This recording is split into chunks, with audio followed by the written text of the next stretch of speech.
So last week I gave you some foodie facts, and one of them was to do with cheese, which is my favourite topic.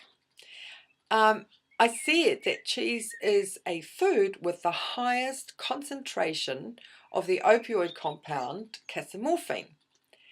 I also briefly mentioned that it was a story in itself, and so, ta-da!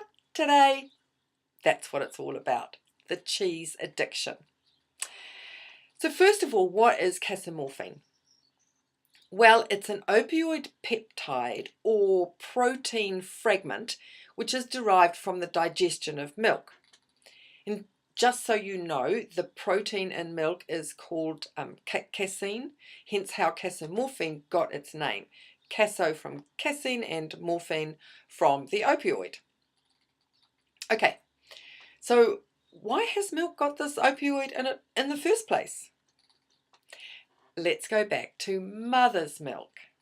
Remember, cheese is made from cow's milk or any other animal's milk. I'm not talking about cashew nut cheese here. I'm talking about animal milk cheese. Now, the only way the cow can produce milk is to have a baby or baby calf. So all mammals' breast milk is designed for that mammal's baby. So mother chimp, baby chimp. Mother elephant, baby elephant. Calf? I think baby elephant is called a calf. Mother goat, baby kid. Human mother, human baby. Mother cow, baby calf, and so on. The breast milk of each mother is designed specifically for her baby. It has the right nutrients to help her baby grow. And all breast milk has the peptide casomorphine in it. You see, as the baby starts to digest the breast milk, the opioid peptide breaks off and immediately goes up to the brain and hits the sensory pleasure part of the brain. So this dopamine reward system is actually for a purpose. It is to get the baby to come back for more milk, so it will grow, but it also helps to soothe and sedate baby and helps baby bond with mama. Nature is wonderful, isn't it? I mean, have you ever seen a crying baby who calms down and settles once on the breast? That's the dopamine hit. Now, this does not have an addictive quality. There is simply not enough casomorphine in the milk that baby drinks to be addictive. However, in cheese, this is where things change. You see, it's got a couple of things that hits our pleasure senses, and with a kind of like a bit of a whammy, and it keeps us coming back for more. And one of them is the concentration of casomorphine. But there is another element, and that is fat. Fat also can act on the pleasure senses. So there's quite a lot of conjecture about whether cheese is actually addictive. I mean, let's make it clear. It's not crack cocaine, therefore we can't say that it's a chemical addiction. However, a study showed that when people were given a drug which blocks the opiate receptors, like they give to drug addicts, these people ate a lot less cheese.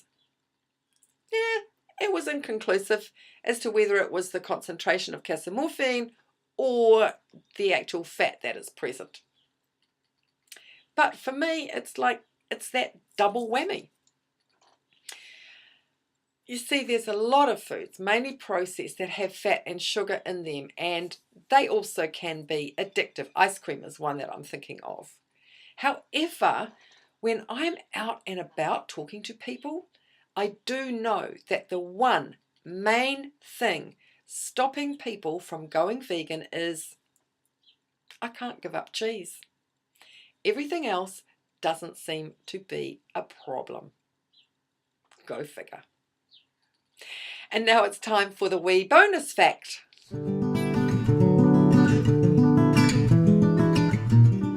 Evolution never counted on humans continuing to have breast milk beyond the age of 8. As we are weaned, excuse me, as we are weaned, and this applies to all animals, we lose the ability to digest the lactose found in milk. You see, as babies, we have an enzyme called lactase, which is used to help digest the milk. It's to do with the sugar. Between the years of 5 and 8, that enzyme breaks down and we lose it simply because we're not designed to drink breast milk anymore. So most of us are lactose intolerant. We just don't know it because the symptoms are not so bad, or we blame something else. And these symptoms can be things as simple as a bit of a rumbly tummy, a bit of bloating, even a fart or two. Now, there are exceptions to this rule, as there are exceptions to just about every rule. It appears that less than 40% of humans have managed to actually evolve keeping that lactase enzyme. Pockets of these people with what's known as lactase persistence, or keeping the enzyme, are found mainly in Europe, also in some small populations of African people, but most are Northern Europeans, with Sweden being the highest percentage.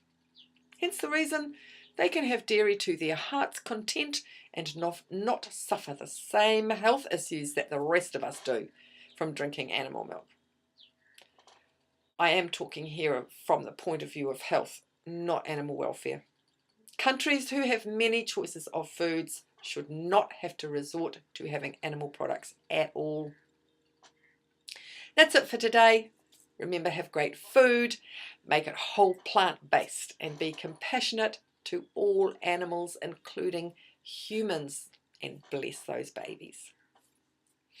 Bye for now.